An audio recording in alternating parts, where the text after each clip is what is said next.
Yo, what's up, everyone? Welcome back to Extreme FC, and welcome to episode 3 of Investment Series, where I will guide you guys how to invest smartly and make billions to dominate in FC Mobile without spending a single penny, as we continue this series. Today, I'm not showing you what to do. I'm showing you what not to do, because these investment mistakes cost me millions of coins in FC Mobile. I've made every mistake in the book and learned from all of them. So if you want to grow your coins faster, smarter, and without regrets, this video is for you. Smash the like button, subscribe if you're new, and let's dive straight in. Mistake number 1.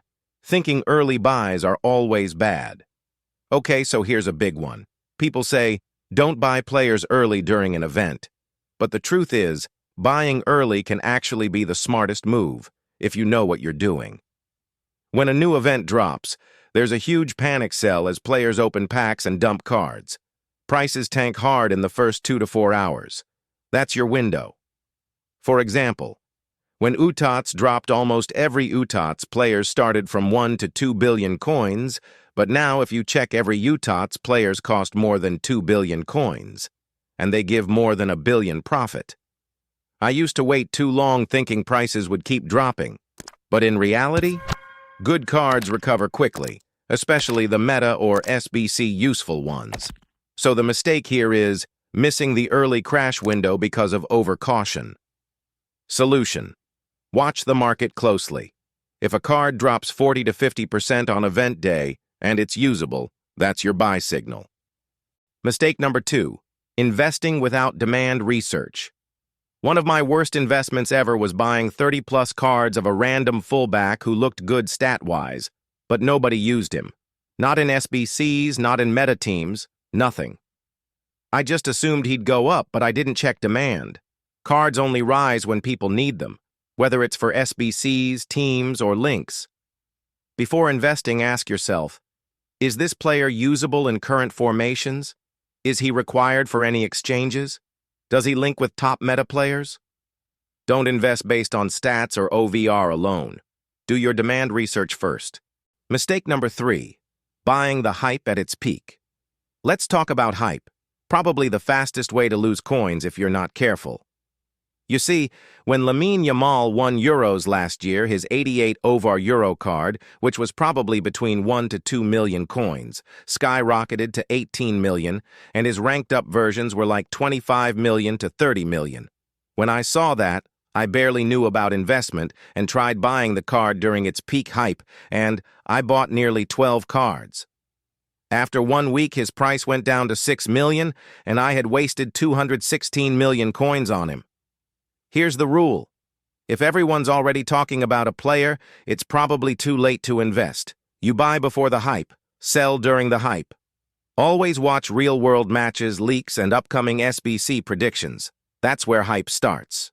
Mistake number 4, going all in on one player. Now this mistake is extra relevant with the UTOTS promo live, and trust me, I learned this the hard way. I had 750 million saved up for TOTS event. I thought I was being smart. Indeed, I was smart. But I did a dumb move. I invested all my coins in Mbappé thinking that people will soon buy his card and his price will be increased. But guess what happened? Just days later, EA dropped a UTOTS version of Mbappé and I lost millions. I still remember it. Although this was a year ago, I have now learned investing properly. Why this happens? Especially during UTOTS.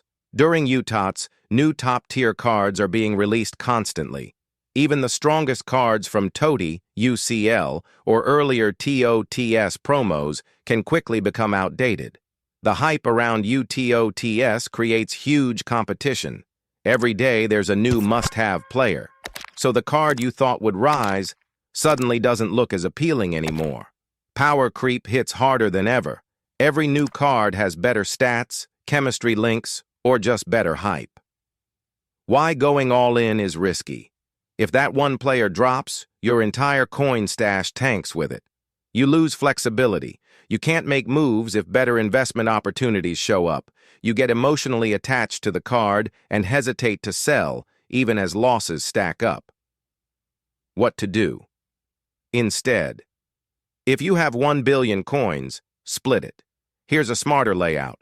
200 meters into a meta UTOTS defender. 400 million into a good 105 to 107 OVR attacker with a useful league link. 200 million into a cheap TOTS card expected in SBCs. 300 to 400 million in sniping low-risk fodders.